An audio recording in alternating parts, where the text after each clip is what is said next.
Guys आज जो है वो यूनिट नंबर 23 का क्वेश्चन नंबर 6 के ऊपर जो है वो हम बात करेंगे। अच्छा, क्वेश्चन नंबर 6 क्या बोल रहा है? Find the value of x in the adjacent figure. ठीक है, आपको निकालनी क्या है? x की वैल्यू यहाँ पे फाइंड आउट करनी है। अब आपके सामने यहाँ पे दिए गए हैं दो ट्रायंगल। आप लोग अगर देखा जाए, देखो एक ट्रायंगल तो ये वाला है, ठीक है, और एक ट्रायंगल जो है वो ये वाला है। अब मसला ये है कि दोनों ट्रायंगलों में एक बात कॉमन है। वो क्या है कि एडी की लेंथ दोनों ट्रायंगलों में मौजूद है। और मजे की बात ये है कि एडी की लेंथ हमें मालूम ही नहीं है। तो सबसे पहले हम ये वाला ट्रायंगल जो है वो बाहर निकाल देंगे और एडी की वैल्यू निकाल देंगे। मैं आपको बताता हूँ मेरा कहने का मतलब क्या है यहाँ पे। ठीक है, अच्छा जी, तो यहाँ पे जो है वो मैं इसको ऐसे क्या ड्रॉ कर सकता हूँ, ऐसे करके। ठीक है, मैंने बोला ये है, मैंने बोला ये 15 हो गया और आपके पास ये हो जाएगा 17, और मैंने एडी की लेंथ का नाम दे दिया भाई, ये टी है। ये, अब एक बात बताओ, मैं इसी तरह का ये वाला ट्रायंगल भी ड्रॉ कर रहा हूं। देखो, ये बताना कौन सा वाला ट्रायंगल है। ये आपके पास ग्रीन वाला ये है, और रेड वाला जो है वो ये वाला ट्रायंगल है। अब ग्रीन वाले ट्रायंगल में जो टी की वैल्यू आएगी वो यहाँ आ जाएगी। एक्स की वैल्यू हमें फाइंड आउट करनी है, और ये 10 है। तो हमारा काम क्या होना होना चाहिए? हमारा काम ये होना चाहिए कि हम टी की वैल्यू को यहाँ से निकालें। अब ये तो बहुत ही आसान है भाई। आपने क्या लिखा? फार्मूला लिखा from triangle A D C. ये वाला जो ट्रायंगल है इसकी बात कर रहा हूं मैं। एच का square is equal to P का स्क्वायर प्लस बी का स्क्वायर। फिर आपने क्या लिया? हाइपोटेन्यूज का 17, क्योंकि 90 डिग्री के अपोजिट है। तो 17 डिग्री इज इक्वल टू 15 का स्क्वायर प्लस टी का स्क्वायर। आपके पास टी का आंसर आ गया, जो कि क्या है? 8 आ गया भाई। तो मैं यहाँ पे टी को यहाँ पे मिटा के क्या 8 लिख दूं? हाँ भाई, लिख दो, क्योंकि आपके पास ये वाली साइड जो है वही ये वाली साइड है भाई। तो अब बताओ क्या है हाइपोटेन्यूज? अब हाइपोटेन्यूज 10 हो गई, आपके पास बेस 8 हो गई, और x की वैल्यू जो है वो आपके पास हो गई 6। ठीक है, इसके अंदर कोई मसला है तो मुझे बताओ। वैसे इसके अंदर कोई भी मसला नहीं होना चाहिए। तो आपके पास जो 6 है वो कौन सी लेंथ है? वो x की वैल्यू 6 है। तो यहाँ पे हमने क्या देखा? हमने यहाँ पे ये समझा कि अगर किसी भी चीज की नीड है तो उसको निकाल दो। मतलब कि जैसे कि एडी यहाँ पे एक कॉमन साइड थी दोनों ट्रायंगल में, तो हमने एडी निकाल के एक्स निकाला। ये जरूरी नहीं है कि एक्स जो है वो हम डायरेक्टली निकाल लें। फिर आता है क्वेश्चन नंबर 7। ठीक है, सोल्यूशन देख के नहीं घबराना है। अच्छा भाई, ये क्या बोल रहा है? इन दी ट्राइंगल ए बी सी, आपका जो ट्राइंगल है पूरा ए बी सी, ठीक है, angle A D B is right angle. Angle A D B, D B का है, अच्छा डी बी उसने नाम दिया है, इसी के ये डी है। सही सही है। अच्छा जी, फिर उसने बोला कि इज अ राइट एंगल है shown in the adjacent figure, find the lengths A H and B if M C D. अब कुछ भी नहीं करना, आप क्वेश्चन ना ही पढ़ रहे हो तो बेहतर है, आपसे डायग्राम देखो। डायग्राम में क्या बोल रहा है कि बी की वैल्यू, एच की वैल्यू और ए की वैल्यू, मतलब ये रहा ए, ये रहा एच और ये रहा बी, इन तीनों की वैल्यूज को निकाल के हमें दे दो। सही है भाई, निकाल लेंगे। अब वही वाला काम जो क्वेश्चन नंबर 6 में किया है कि हम हर एक ट्रायंगल की इक्वेशन को बनाएंगे, उसके बाद उसको सॉल्व करेंगे फर्दरली। सही है। अब यहाँ पे मुझे खुद बताओ, यहाँ पे कितने ट्रायंगल हैं? यहाँ पे इन टोटल 3 ट्रायंगल हैं। एक ये वाला ट्रायंगल, एक दो ये वाला ट्रायंगल, और एक सबसे बड़ा वाला ट्रायंगल जो कि तीसरा ट्रायंगल है। सही है, तो सबसे पहले हम तीनों ट्रायंगलों की इक्वेशन निकाल लेंगे और देखेंगे क्या चीज उनमें कॉमन है।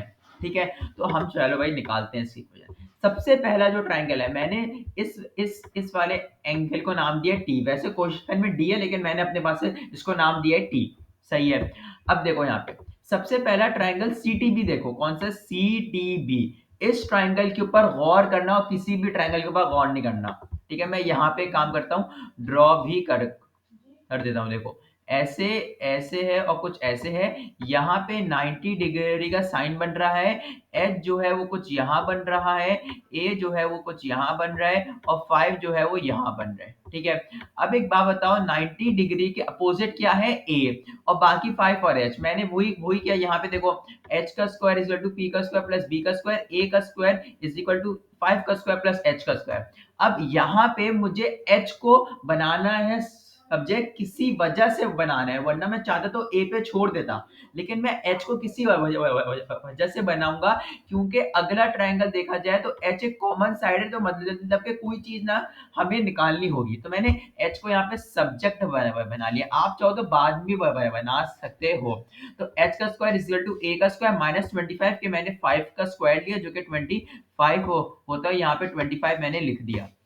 फिर आता है now triangle T A B. अब ये वाले ट्रायंगल की बात है, टी ए बी, ये देखो ये वाला ट्रायंगल जो है ना, ये वाला ट्रायंगल, इस वाले ट्रायंगल की बात है। इस वाले ट्रायंगल को भी छोटा सा यहाँ ड्रॉ कर लेते हैं।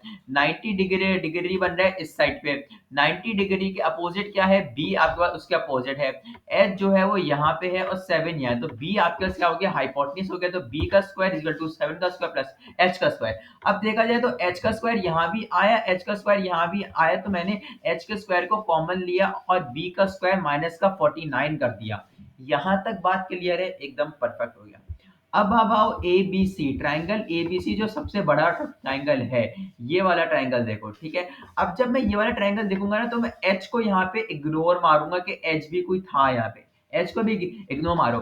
90 डिग्री डिग्री बन रहा है यहाँ पे, हाइपोटेन्यूज क्या है, 7 प्लस 5 12 है, हाइपोटेन्यूज क्या है, 12 है आपके पास हाइपोटेन्यूज, तो मैंने 12 लिख दी हाइपोटेन्यूज। बाकी दो साइड्स क्या है, बी और ए, तो ने मैंने बी और ए को लिख दिया। फिर मैंने इसको फर्दर सॉल्व किया और ए को सब्जेक्ट बनाया, क्योंकि मुझे ए का ही काम है आगे, ठीक है। यहां तक बात लिया है। अच्छा जी, अब इसके आगे क्या करना है, इसके आगे यहाँ पे आपके पास एच जो था वो दोनों में कॉमन था, एच क्या था, दोनों में कॉमन मौजूद था, तो मैंने एच को ही यूज करना था। देखा जाए तो एच यहाँ भी है, एच यहाँ भी है, तो क्या मैं इस एच की जगह ये वाली वैल्यू लिख सकता हूँ, और क्या मैं इस एच की जगह ये वाली वैल्यू लिख सकता हूँ, हाँ लिख सकता हूँ। तो मैंने ने क्या किया, ए का स्क्वायर माइनस 25, और अगर यहाँ पे एच लिखा हुआ है तो एच की जगह मैंने लिख दिया बी का स्क्वायर माइनस 49। फिर मैंने इसको सॉल्व किया, ए का स्क्वायर था, मैं 25 को वहां लेके गया, माइनस 49 प्लस का 25 होता है माइनस का 24।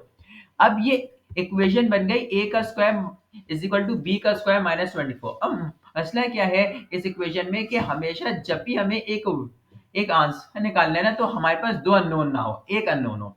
अब ये ए के स्क्वायर की जगह क्या मैं लिख सकता हूँ ये वाली वैल्यू, क्योंकि a का square is equal to 144 minus B का स्क्वायर, तो मैंने a की जगह ये वाली वैल्यू जो है वो लिख ली 144 माइनस बी का स्क्वायर, और b का स्क्वायर माइनस 24 वो इक्वल था, तो b की वैल्यू कुछ आ रही होगी, b के स्क्वायर की कुछ वैल्यू आ रही होगी 84। तो 84 जो है वो आपके पास सम मल्टीप्लाई होके बनता है 21 मल्टीप्लाई बाय 4, और जब आप 4 का रूट निकालोगे तो 2 निकलेगा, तो आंसर क्या निकला 2 अंडर रूट 21। और अगर आप कैलकुलेटर के अंदर अगर मैं पॉसिबल यहाँ लिखा हुआ है b का स्क्वायर इज इक्वल टू 84, तो इसका मतलब क्या हुआ कि b is equal to 84 under root का 84। तो जैसे आप कैलकुलेटर के अंदर अंडर रूट 84 डालोगे ना, तो आपके पास यही आंसर आएगा 2 अंडर रूट 21। ये सब आपको लॉजिक देने के लिए कि 2 अंडर रूट 21 आया कैसे, ठीक है।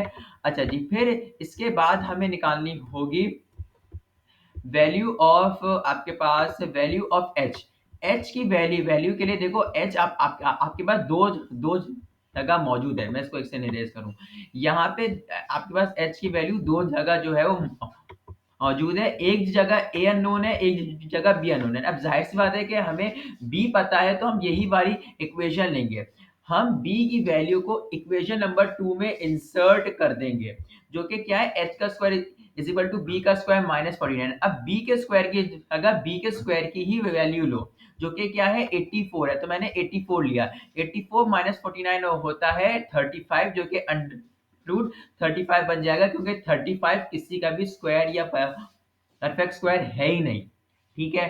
फिर आओ for the value of A.